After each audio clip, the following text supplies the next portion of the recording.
Arun Singh, therefore, how much of what we are seeing today, this warmth, is about Prime Minister Modi? How much of this is a continuum to what we've seen?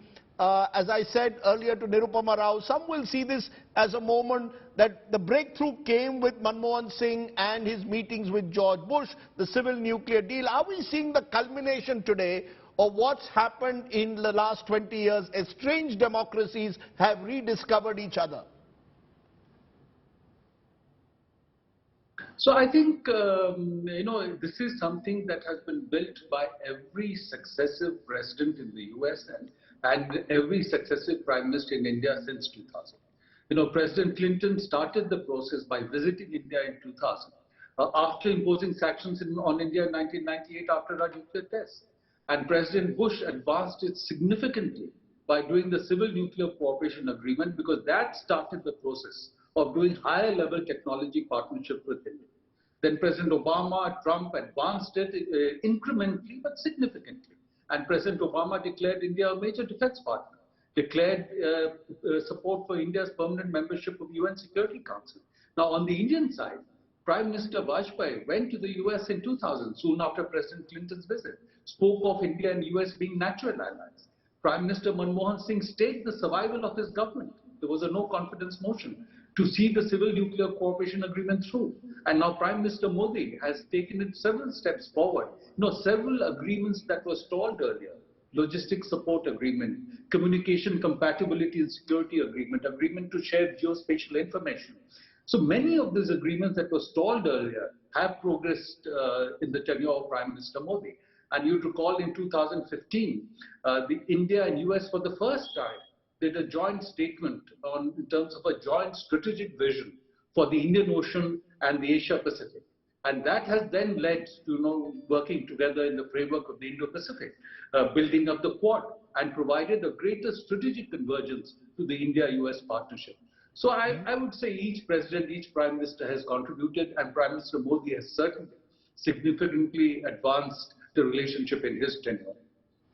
Let's just look ahead for a moment. As I said, there's going to be a joint statement between the two leaders, and then Prime Minister later tonight addresses the joint session of the Congress.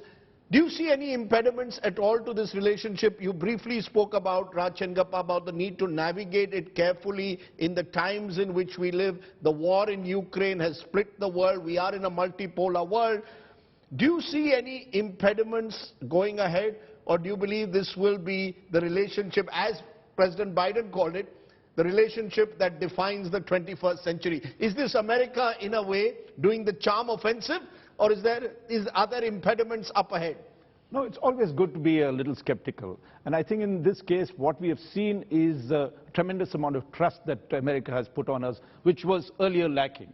There are areas on trade that we still don't agree with each other. We have not been able to get a trade deal, and now with President Biden saying that he would like to make, just like what President Trump said, make America great again, so a lot of the production is going to happen in America.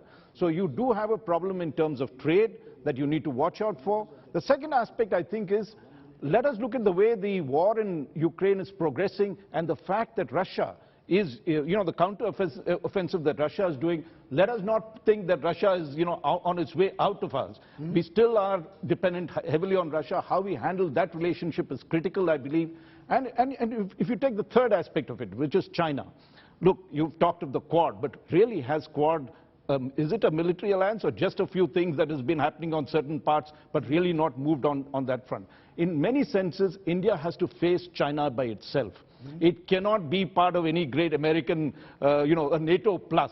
And in that, by doing this with America, we have also put China's back up. How China deals. On one side, people will say, look, we have in many ways, in terms of our defense, farmed it out so that we have a greater choice, better bargaining power.